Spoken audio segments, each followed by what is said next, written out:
చతుర్మూర్తిశ్చతుర్బాహుశ్చతుర్వ్యూహశ్చతుర్గతిః చతురాత్మా చతుర్భావశ్చతుర్వేద విదేకపాత్.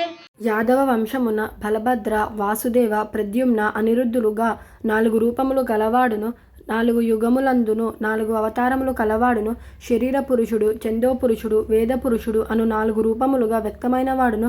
బ్రహ్మచర్య, గృహస్థ, వానప్రస్థ సన్యాసములు అనగా బ్రహ్మచర్యము అంటే వివాహము చేసుకొనని వారు, గృహస్థు అంటే వివాహము చేసుకొని ఉన్నవారు, వానప్రస్థము అనగా భార్యతో సహా అడవులకు తపస్సుకు వెళ్ళిన వారు, సన్యాసములు అనగా పై మూడిటిని వదిలి ఎప్పుడు భగవంతుని జ్ఞానములే ఉండేవారు అని అర్థము. ఈ 4 ఆశ్రమముల వారికి పరమ ముఖ్యమైనటువంటి వాడును. అహంభావములు గాని రాగద్వేషములు గాని లేనటువంటి పరిశుద్ధుడుగాను, ధర్మ అర్థ కామ మోక్షములు అను 4 పురుషార్థములకు మూలమైన వాడును.